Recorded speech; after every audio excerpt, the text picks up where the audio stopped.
I would like to now call upon the legal representatives of victims to introduce themselves and confirm to me that the list of your team members I received before is correct.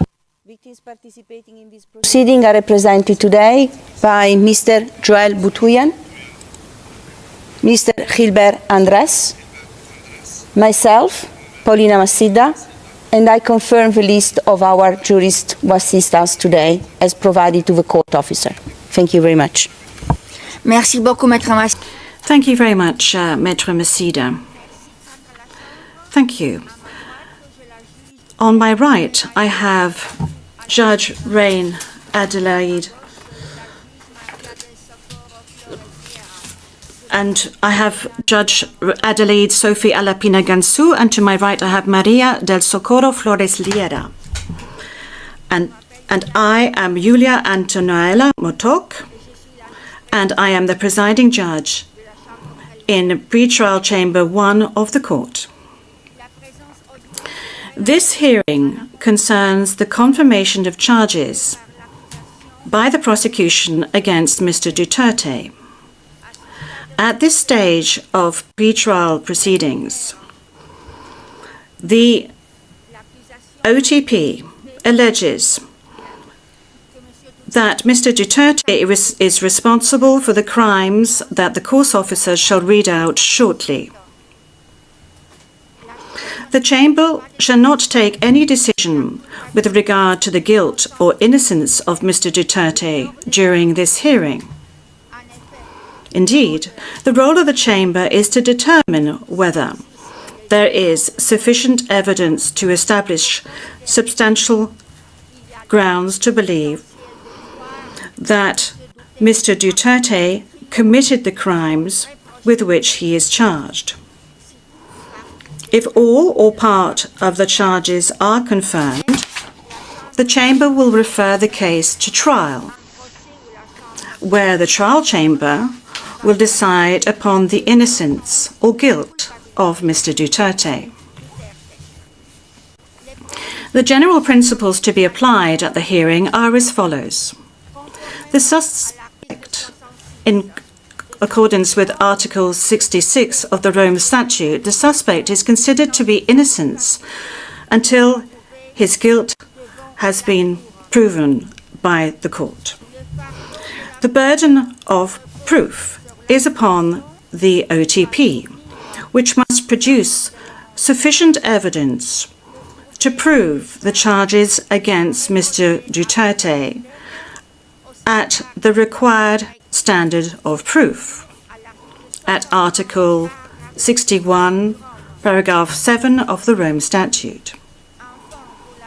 Finally, the defense enjoys, or the suspect enjoys, all the rights listed at Article 61, paragraphs 6 and 67 of the Rome Statute. The hearing shall take place according to the schedule contained in the order dated the 26th of January 2026, document number 359. The parties and participants must respect the allocated speaking times indicated in this order. I would like to remind the parties and participants that oral remarks must be concise and that repetition of previously presented arguments should be avoided. In addition, in order to facilitate the work of the interpreters and ensure the proper transcription of discussions, please make sure that your microphone is on every time you address the court. And please speak slowly and mark pauses between each sentence. Generally speaking, the hearing will be held in open session, and parties and participants will refrain from mentioning the names of victims and witnesses. They will only refer to them by their pseudonym or their code. In order to avoid the disclosure of any confidential information, notably with regard to witnesses and victims, the parties and participants will clearly indicate whether their submissions can be presented in public or whether they deem it necessary to move into private session, notably when referring to items of evidence. The parties and participants will clearly indicate when it is no longer necessary to remain in private session. With these rules in place, we can now move to the reading of the charges in its shortened form, indicating the charges against Mr. Duterte. The full version is available publicly on the internet site of the court. The defense has not raised any objections in this regard. I would like to remind the public that the charges that shall be read out in a few seconds comprise allegations raised by the Office of the Prosecutor that the Chamber shall analyze in order to decide whether the evidence presented by the Office of the Prosecutor is sufficient in order for these charges to be confirmed. Madam Courtroom Officer, would you please read the charges?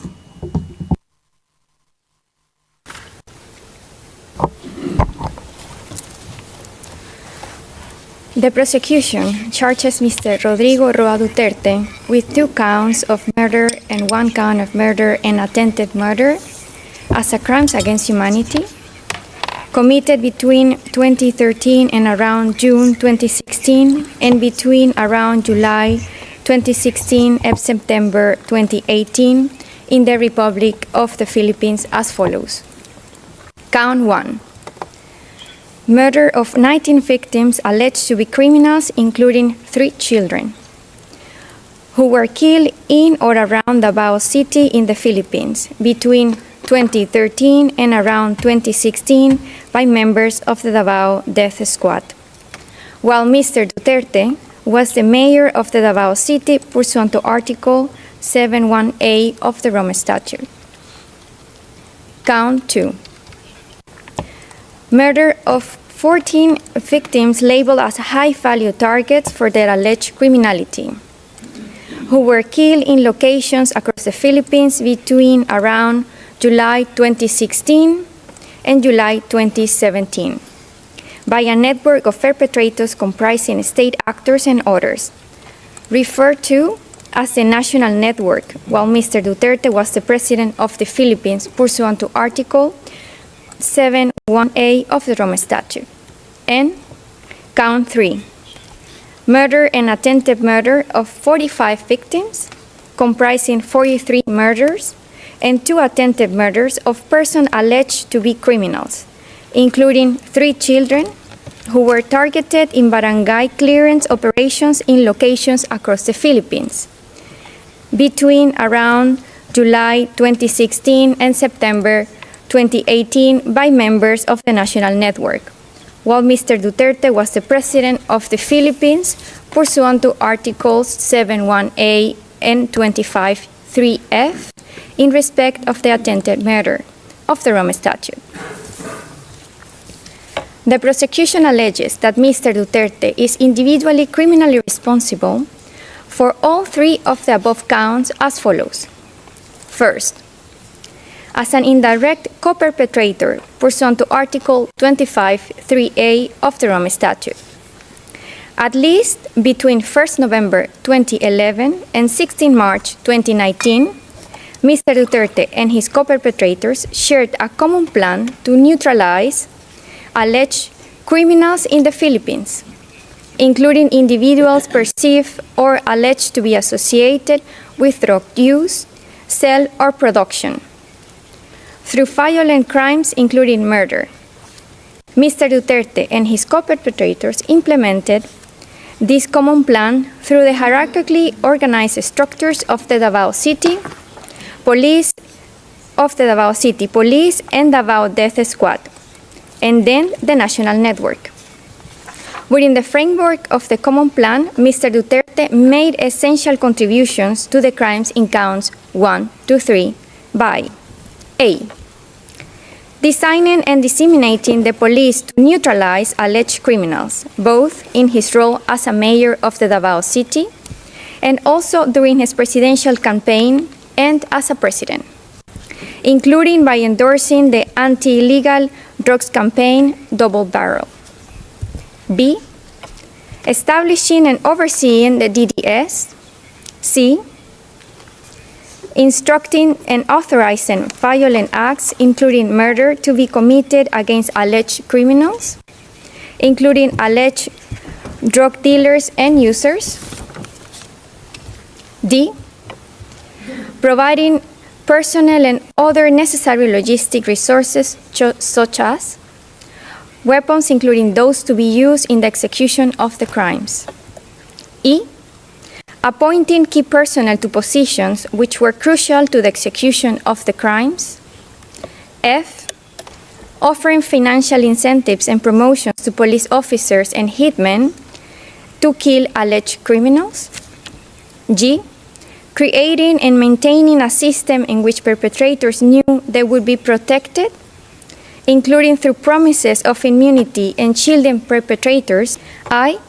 Authorizing and inducing the charged crimes pursuant to Article 25(3)(b) of the Rome Statute, and or aiding and abetting these crimes pursuant to Article 25(3)(c) of the Rome Statute.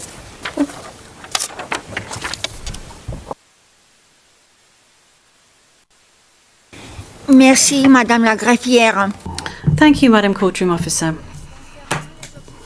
With regard to objections and observations under Rule 122, paragraph 3 of the Rules of Procedure and Evidence, the Chamber notes that the defence submitted a number of written observations, and the last of which was on the 16th of February 2026, to which the OTP and the legal representatives of victims responded, respectively, on the 17th and the 18th of February 2026.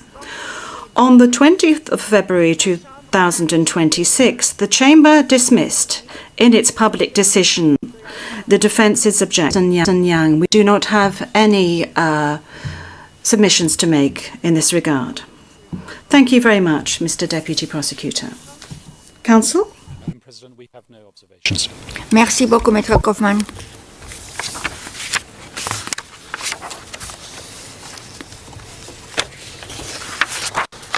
Donc, on peut maintenant passer à la phase. So we can now move on to stage 2, namely the opening statements, and I hand over to the Office of the Prosecutor. Mr. Deputy Prosecutor, please. Madam President, honorable member of the bench, all those following these proceedings inside the courtroom and outside, and especially those in the Philippines. Today marks an important day for international justice for the people of the Philippines, for the victims, and for this court. The commencement of the confirmation hearing against Mr. Rodrigo Roa Duterte is a reminder of the court's unwavering commitment to its mission to investigate and prosecute individuals for the most serious crimes of concern to the international community, and to bring justice to the thousands of victims of the mass crimes and atrocities perpetrated in the Philippines. it is also a reminder that those in power are not above the law. Your Honors, over the course of the next 20 minutes or so, I will provide an overview of the evidence in this case that demonstrates that Mr. Duterte is responsible for the charged crimes. And my team will then develop aspects of this evidence in more details.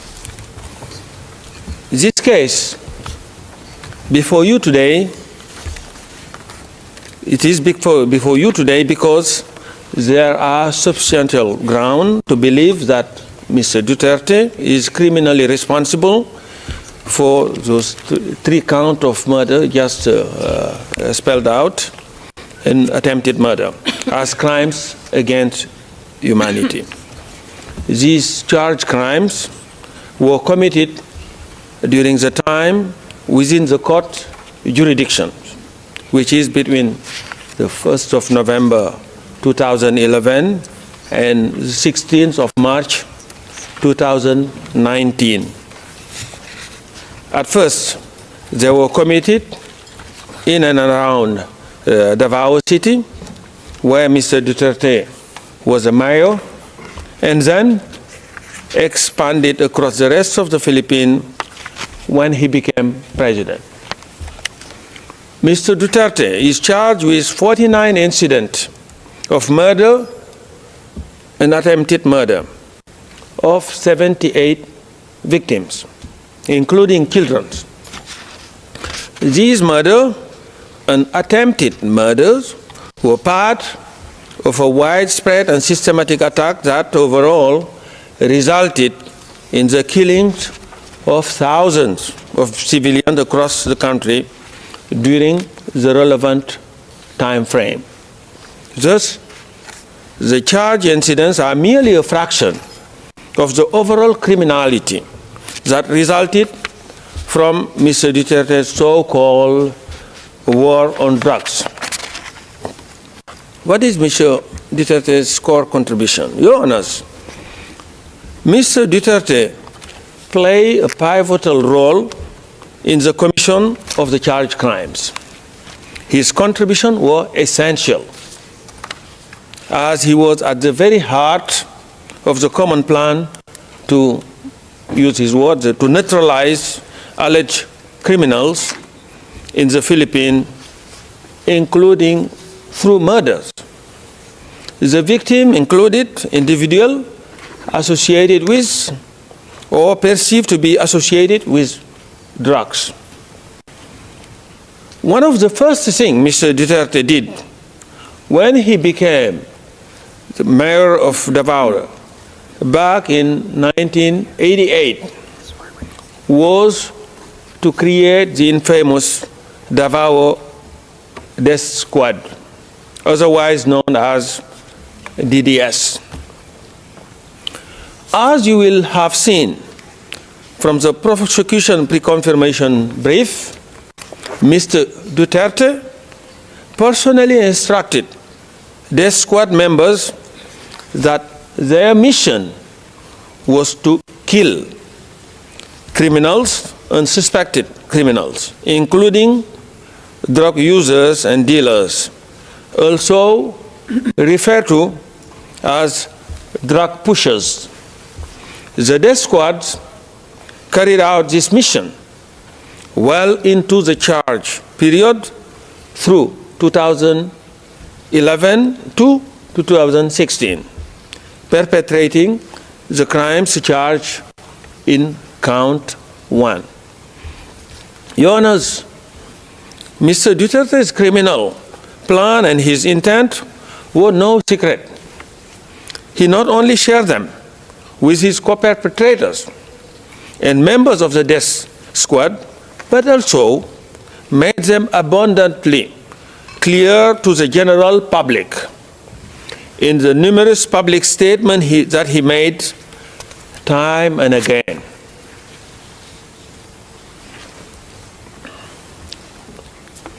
during his presidential campaign, Mr. Duterte explicitly vowed to implement the common plan to neutralize alleged criminal nationwide if elected. This was his program to be elected. He publicly announced his intention to eradicate corruption, criminality, and drugs in 3 to 6 months. And this is what he said. I quote, "If I become the president, I will order the military and the police to hunt down the drug lords, the big ones, and kill them." That's what he said. And this can be found at tab 12 of the prosecution list of material. Similarly, when speaking about druggies, I quote, in a televised interview in 2015, this is again what he said. "If I become president, you will all get wiped out. I will order your execution within 24 hours. That's what he says. That I quote directly from his word. And this quote can be found at tab 19.2 of the prosecution list of materials, ERN PHL OTP 401684, page 003, and these are the lines 82 to 83. And elected he was. And becoming president on 13th of June 2016, this provided him with the opportunity to follow through with his promise and to expand extrajudicial killings of alleged criminals beyond Davao and across the rest of the Philippines. He did this through the implementation of the National Anti-Illegal Drug Campaign, better known as Duterte's War on Drug, and its project, Double Barrel. These were carried out by the national network consisting of law enforcement personnel working together with non-police assets and hitmen. Mr. Duterte authorized murder and personally selected some of the targets. During the mayoral period, when he was mayor, his clearance was required for the DDS to carry out the killings. Essentially, members of the DDS needed Mr. Duterte's green light to murder. And during the presidential period, Mr. Duterte has continued to personally identify some of the targets, including by publicly naming those he claimed were involved in illegal drug trade or in other forms of criminality. He also identified targets by holding up a list containing their name. And if you are on the list, you will be killed. And this was a word of one prosecution witness. And this evidence can be found at tab 54 of the prosecution list of materials, ERN PHL OTP 00015-486, page 0009, and the relevant lines are 260 to 261. Mr. Duterte provided moral and financial support to the direct perpetrators as well. In a 12 December 2016 speech, Mr. Duterte admitted that he used to ride around Davao on a motorcycle looking for trouble, so he could kill. And he said, and this again his own word I'm quoting here, "In Davao, I used to do it personally, just to show the guy that if I can do it, why can't you?" And these are his own words. And this quote can be found at tab 16.1 of the prosecution list of material, ERN PHL-OTP-000015547 at 0002 lines 7 and 8. And the evidence show that Mr. Duterte's Davao City Mayor office provided some member of the DDS with a regular salary. Financial rewards were also given to direct perpetrators in the form of cash per head for killing. And at a press conference in 2013, Mr. Duterte stated that shoot to kill orders and reward are, and I quote him, are legitimate tools of government to fight lawlessness. This is his own word. And if he surrendered to me or his carcass dead, then I double the price. And again, yeah, and that was what he boasted.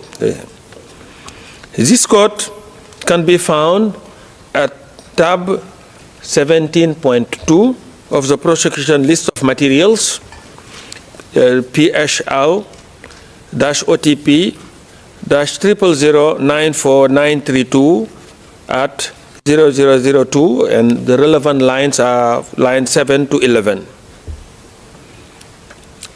Deaths of drug personalities killed in anti-drug operation were endorsed by Mr. Duterte's administration and listed as official accomplishment in public reporting. Your Honors, as you will have a confirmation brief, Mr. Duterte also provided the direct perpetrators with weapons, ammunition, and logistical support to facilitate the commission of the charged crime. And he also had control, wide control over those crimes. And let me now turn specifically to that control. As mayor of control over all its activities, he had formal operational supervision and control over National Police Unit in Davao. As creator and head of the DDS, he also had de facto control over the death squad's members. When Mr. Duterte became president on the 30th of June 2016, he sat at the very apex of the political power structure in the Philippines. He became the head of state, head of government, and commander-in-chief of all armed forces of the Philippines. He also became the leader of the country's police forces. This level of authority allowed him to wield de jure and de facto control over those implementing the common plan nationwide. Mr. Duterte's control over the crime is also apparent from his ability to interrupt their commission when he so chooses. And as outlined in our reconfirmation brief, he successfully suspended police anti-illegal drug operation on 2 occasions following public outcries in response to particularly notorious killings. On both occasions, the number of reported killings dropped significantly during the suspension, showcasing his control. So when he asks people to act, they act. When he asks them to refrain, they do so. So they oblige. So Mr. Duterte was well aware of the authority he had over the perpetrators. In a speech given to the National Bureau of Investigation in November 2016, he expressly acknowledged his position of power. And this is what he said. To the military, I am commander-in-chief. On the civilian side, I am the chief executive of the government. And when talking about the police, this is what he's saying. They are my subordinate, and I am ultimately responsible for their deeds. And these are quotations, and they can be found at tab 131.2 of our prosecution list of materials at ERN PHL-OTP-00095679, page 0004, and the relevant lines are from 131 to 134. And the direct perpetrators complied with Duterte's order and respected his authority. Mr. Duterte was respected by the physical perpetrators. He was feared, and his order and instruction were obeyed. One insider witness explicitly says that the police killed, and I quote, because of the directive of the president. This is what the witness said, an insider. And this quote can be found at tab 120 of the prosecution list of material, ARN PHL OTP -000886631-R01 and page 66. And the relevant line are from 2304 to 2306. And this statement is corroborated by other statements we have also provided. And some direct perpetrator complied because of their blind loyalty to Mr. Duterte. Some did it out of fear, and others were encouraged to comply by promises of money and rewards. For some, killings reached the level of a perverse form of competition, with effort to attain killing quotas, which in turn would lead to promotions and rewards. Others felt there was no other choice but to comply, with one insider explaining that it was simply not possible to not obey Mr. Duterte's command. And this is also from an insider witness. And this evidence can be found at tab 51 of the prosecution list of materials, ERN PHL-OTP-0015403 at page 0008 to 0009, and the relevant line here is from 240 to 245. Direct perpetrators were further emboldened to commit crime by Mr. Duterte's repeated promises of immunity. In various public statements, Mr. Duterte vowed to protect the police involved in killing. And this is what he said again. For as long as there is a power to pardon in the Constitution, that's my weapon against crime.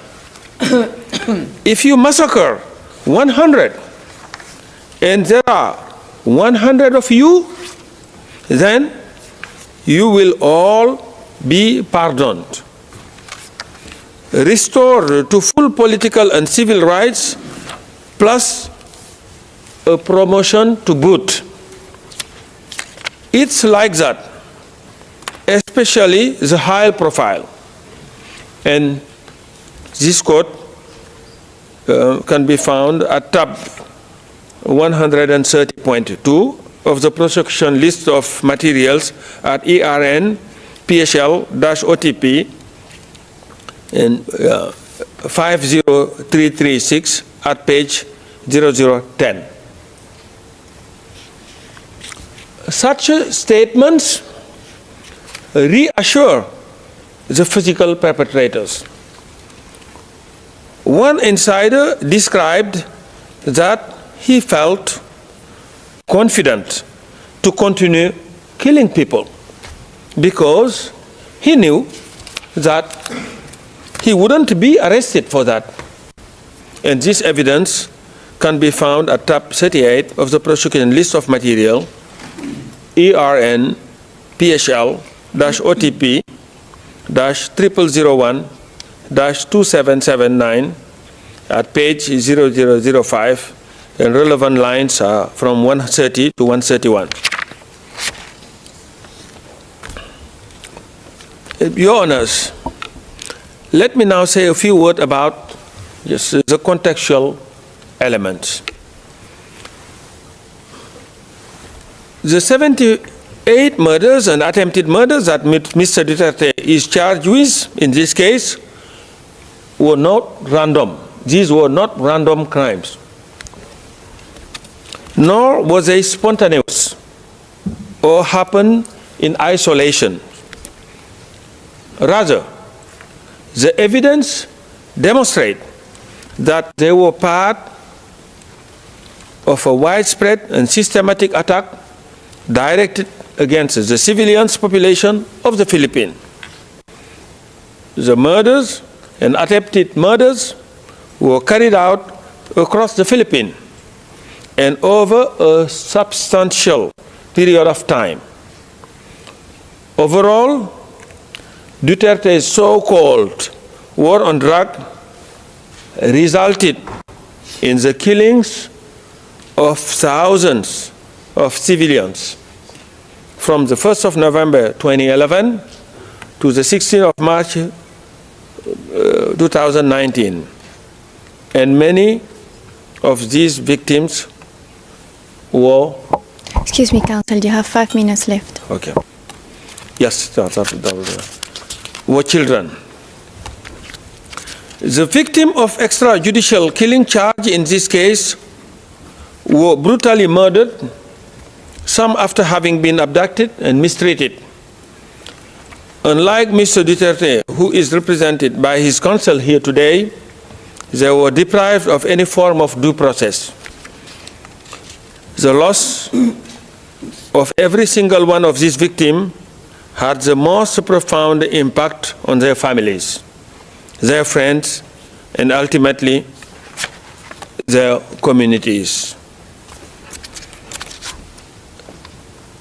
Their suffering was met not merely with Mr. Duterte's indifference, but with his mocking.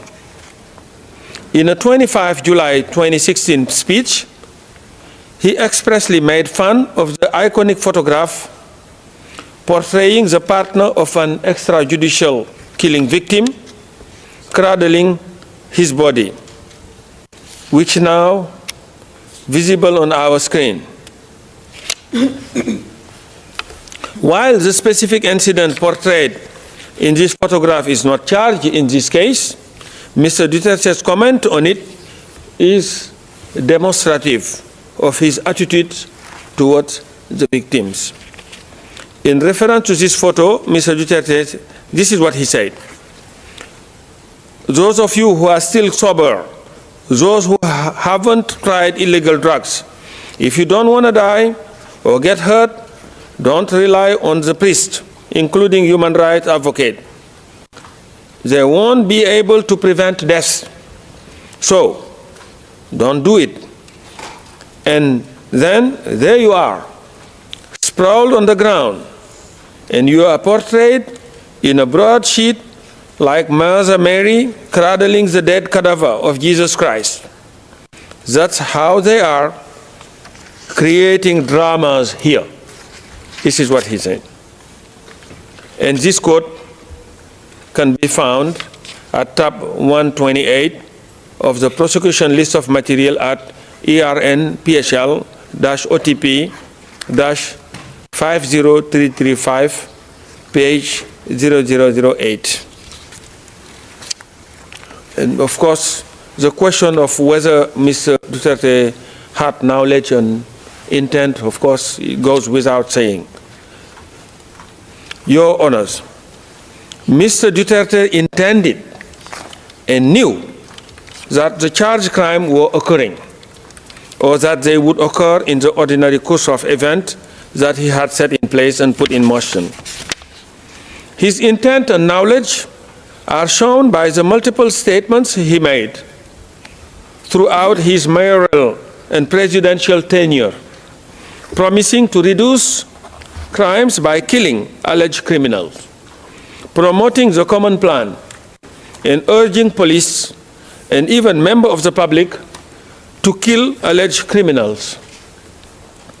As detailed in the prosecution pre-confirmation brief, and as Your Honor will hear in the course of my team's presentation, Mr. Duterte also made statements directly acknowledging allegation of extrajudicial killings by his subordinates and issued written order showing he knew about the crimes they committed. Your Honors, the prosecution relies on significant and varied sources of responsible for the crimes. This evidence includes multiple witness statements, including insider witnesses. It includes many speeches of Mr. Duterte himself, as well as the statement of his co-perpetrators. It also includes orders and other documents signed by himself. The prosecution further relies on official government documents, including material from the Philippine National Police. It relies on drug watch lists, on audio and video material, as well as on forensic and financial evidence. Your Honors, during the prosecution's subsequent presentation, my colleague will elaborate on some of these core evidence in more detail. Mr. Nichols will give a presentation on Mr. Duterte's background, followed by an overview of the evidence demonstrating his responsibility for the crime charged in count 1. This will be followed by the presentation of Mr. Jeremy behind me, who will speak about the evidence demonstrating Mr. Duterte's responsibility as President for the crime charged in count 2 and 3. And Ms. Croft, on my left, will then elaborate on the contextual element of crime against humanity and the mode of liability through which Mr. Duterte is responsible for the crimes alleged in this case. And to conclude, Madam President, Your Honor, while this court cannot reunite victims with their loved one, it can help reveal the truth about what happened to them and bring a sense of justice to the victim. The charges before you today are serious, and the evidence submitted require their confirmation. And Mr. Duterte must be held to account, and this case should be confirmed for trial. I thank you very much. Merci beaucoup, Monsieur. Thank you very much, Mr. Deputy Prosecutor.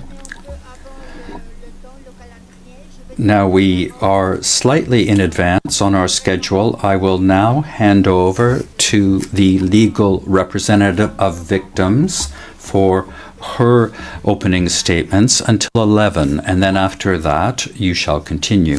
Please proceed, ma'am.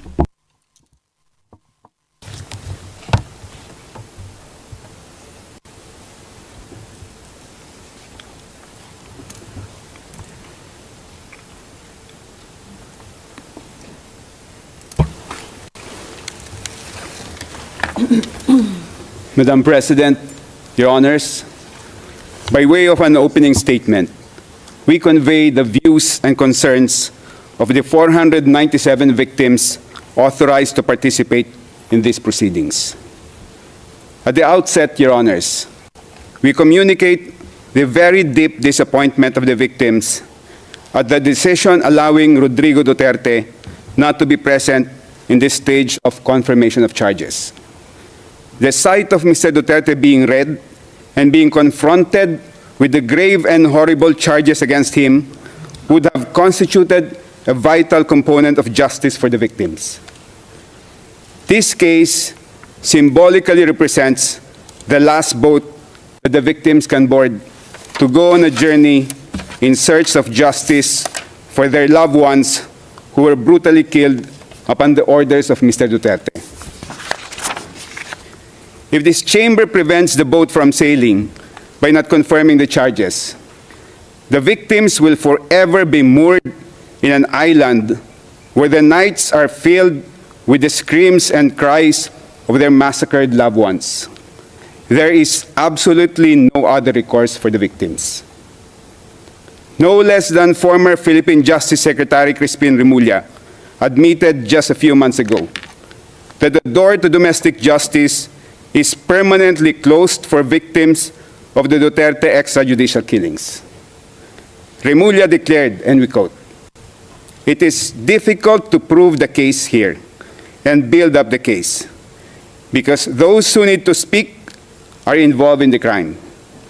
There's nothing, not even a police report.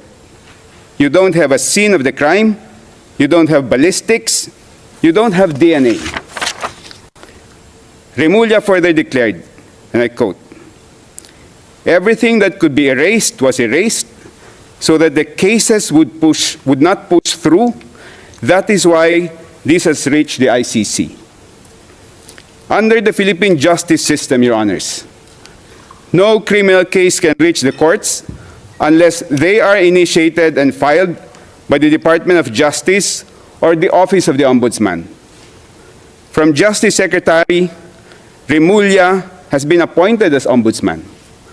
So the two gatekeepers of justice are successively occupied by a ranking official who has declared that there is absolutely no hope for domestic justice for the victims.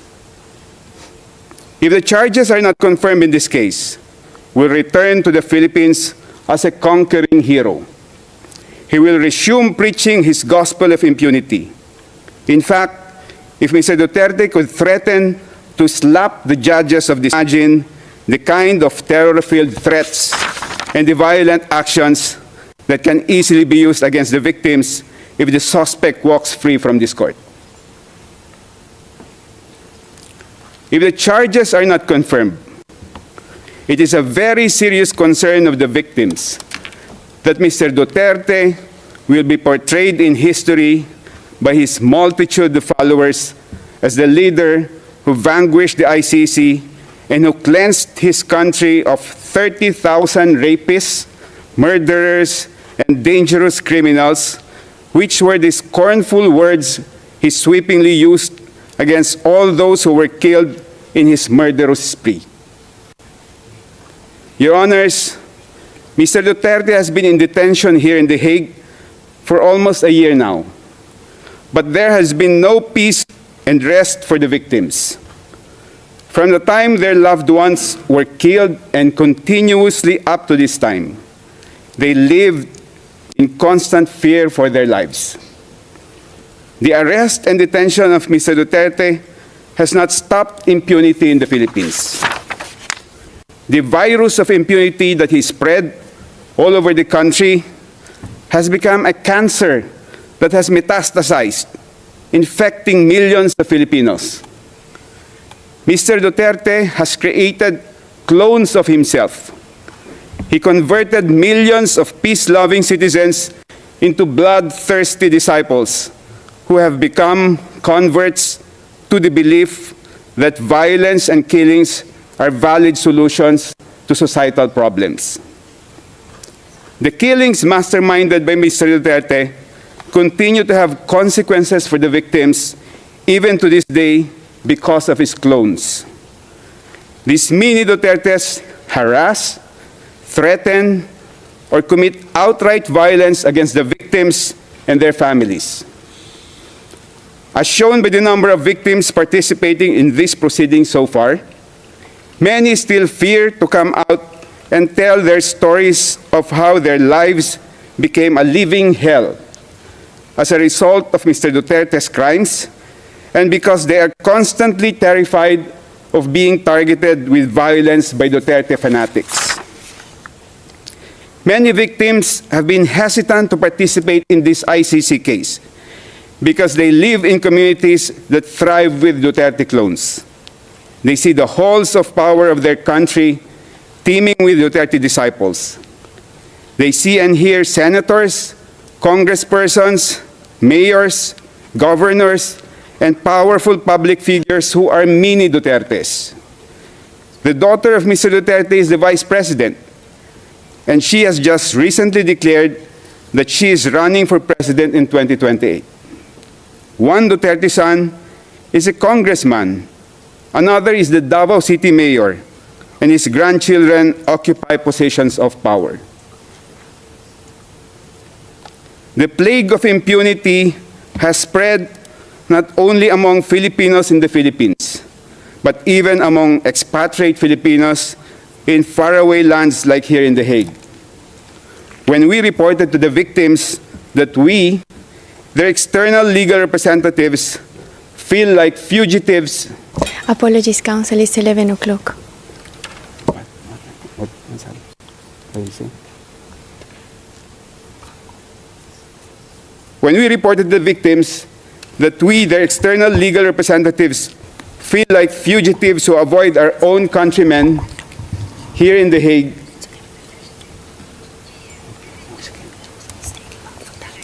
Merci beaucoup. Thank you very much, Council. We will now take a half-hour break as provided for in the schedule, and you shall resume your remarks at 11:30. These are the rules that are set in the schedule, which was set in paragraph 18 of the decision.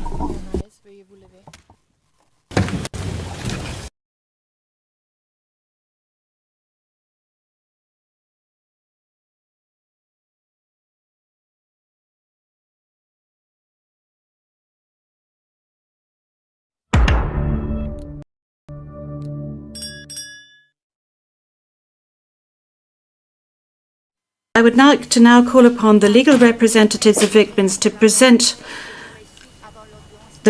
introduce themselves and confirm to me that the list of your team members I received before is correct. Victims participating in this proceeding are represented today by Mr. Joel Butuyan, Mr. Gilbert Andres, myself, Paulina Masida, and I confirm the list of our jurists who assist us today as provided to the court officer. Thank you very much. Merci beaucoup, Maître Masida. Thank you very much, Maître Masida. Thank you. On my right, I have Judge Rain Adelaide, and I have Judge Adelaide Sophie Alapina Gansu, and to my right I have Maria del Socorro Flores Liera. And I am Julia Antonuela Motok, and I am the presiding judge in pretrial chamber 1 of the court. This hearing concerns the confirmation of charges by the prosecution against Mr. Duterte. At this stage of pretrial proceedings, the OTP alleges that Mr. Duterte is responsible for the crimes that the course officers shall read out shortly. The Chamber shall not take any decision with regard to the guilt or innocence of Mr. Duterte during this hearing. Indeed, the role of the Chamber is to determine whether there is sufficient evidence to establish substantial grounds to believe that Mr. Duterte committed the crimes with which he is charged. If all or part of the charges are confirmed, the Chamber will refer the case to trial, where the trial chamber will decide upon the innocence or guilt of Mr. Duterte. The general principles to be applied at the hearing are as follows. The suspect, in accordance with Article 66 of the Rome Statute, the suspect is considered to be innocent until his guilt has been proven by the court. The burden of proof is upon the OTP, which must produce sufficient evidence to prove the charges against Mr. Duterte at the required standard of proof, at Article 61, paragraph 7 of the Rome Statute. Finally, the defense enjoys, or the suspect enjoys, all the rights listed at Article 61, paragraphs 6 and 67 of the Rome Statute.